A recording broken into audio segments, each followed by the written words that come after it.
Hello and welcome to our house renovation. So today we have the mini digger.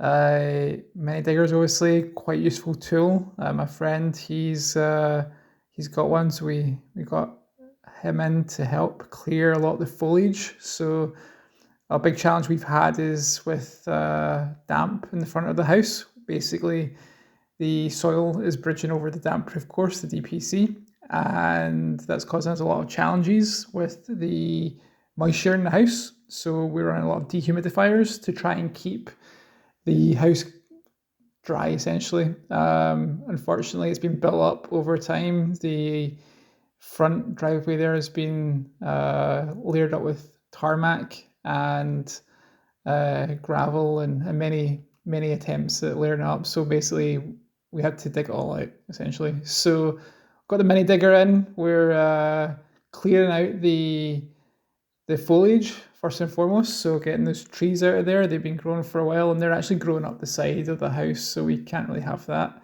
That's got to go. And then a lot of soil. So unfortunately, we didn't have a mini a dumper. So I was the dumper today.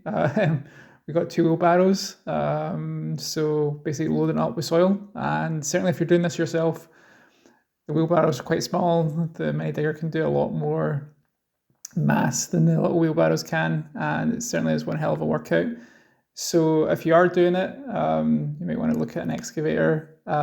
We didn't have that. So we obviously just had to roll with the wheelbarrows, which was good. We got stuff done. So we got a lot of stuff cleared out there.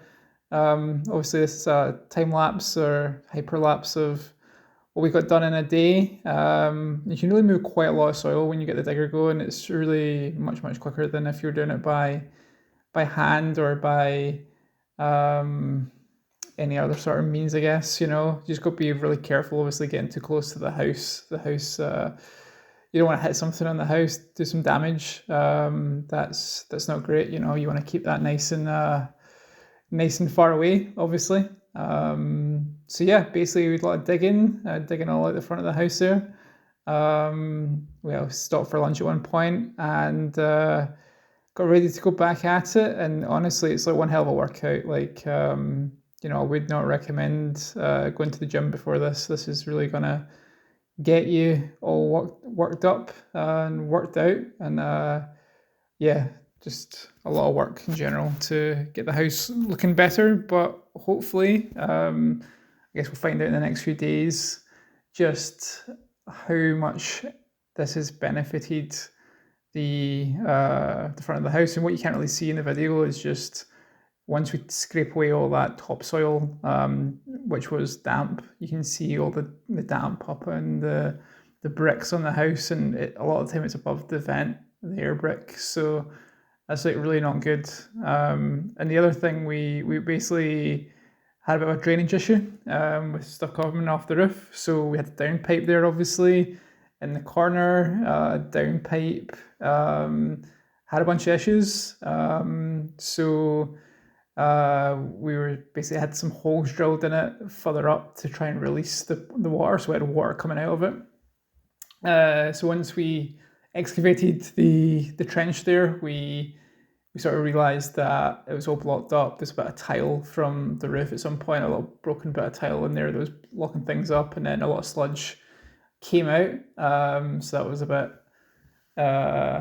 disgusting, but we got that out, and then we ran some water through that with the hose, and that obviously was we were able to demonstrate that we could get the water through that without any blockages. And then essentially just decided that we would reattach the